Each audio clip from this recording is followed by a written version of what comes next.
सलवार कमीज और दुपट्टा ओढ़कर घूमते इस दरिंदे को गौर से देखिए। इसके गले में लटकी इस तख्ती पर भी जरा ध्यान दीजिए, जिस पर अपना परिचय देते हुए इसने साफ तौर पर लिखा है कि मैं बलात्कारी हूँ। और सच भी है, महिलाओं के कपड़े पहनकर सड़कों पर घूमते इस हैवान ने एक 9 साल की फूल जैसी मासूम बच्ची की बलात्कार किया, वो भी उस बच्ची का जो इसे पापा कहकर बुलाती थी। चलिए, क्या है पूरा मामला आपको विस्तार से बताते हैं। ये मामला है राजस्थान के उदयपुर का, जहां 28 साल का चंद्रशेखर पारिक नाम का एक दरिंदा कई सालों से एक महिला के साथ लिव इन रिलेशनशिप में रहता था। महिला के 2 बच्चे भी थे। चंद्रशेखर करीब 3 साल तक एक निजी बैंक में असिस्टेंट मैनेजर के तौर पर नौकरी भी की करता था, जिसके बाद उसने नौकरी छोड़कर कार स्पा सर्विस का काम करना शुरू कर दिया। महिला ने 27 नवंबर को थाने में शिकायत दी, जिसमें बताया गया कि वो अपनी नाबालिग बेटी और बेटे को लेकर चंद्रशेखर पारिक के साथ रहती थी।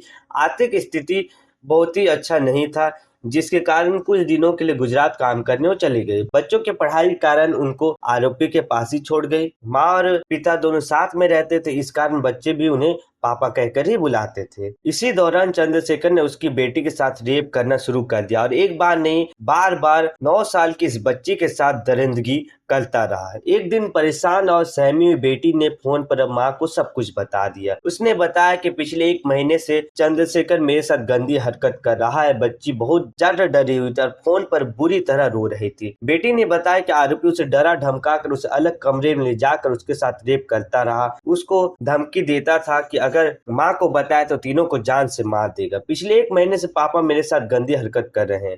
और जब इस शख्स को पता चला कि बच्ची ने सब कुछ अपनी मां को बता दिया तो फरार हो गया, जिसके बाद आरोपी गिरफ्तारी से बचने के लिए अपना हुलिया बदलकर महिलाओं के सलवार कमीज पहनकर घूमता रहा ताकि कोई उसे पहचान ना पाए। पुलिस आरोपी की तलाश में लगातार संभावित ठिकानों पर छापेमारी कर रही थी, जिसके बाद राजस्थान पुलिस ने उसे गिरफ्तार कर लिया और फिर उसका क्या हाल किया वो तो आपके सामने है ही। सलवार कमीज में बलात्कारी में लिखी तख्ती लटका कर आधे बाल आदि मूंछ काट कर इसे पूरे इलाके में घुमाया गया। परेड के दौरान आरोपी अपराध करना पाप है, पुलिस हमारे बाप है बोल रहा था, लेकिन सवाल ये है कि क्या मात्र सड़क पर घुमाकर बेइज्जत करना बलात्कार जैसे घिनौने अपराध के लिए काफी है? वो बच्ची जिसने अपने खेलने कूदने की उम्र में इतनी बड़ी हैवानियत झेली, क्या वो कभी इस जख्म को भूल पाएगी? सोचिए कि जिस आदमी को बच्ची ने पापा कहकर बुलाया, उसने बच्ची को समाज की बुराई से बचाने के बजाय ऐसा घाव दे दिया जो अब वह चाहकर भी कभी भुला नहीं पाएगी।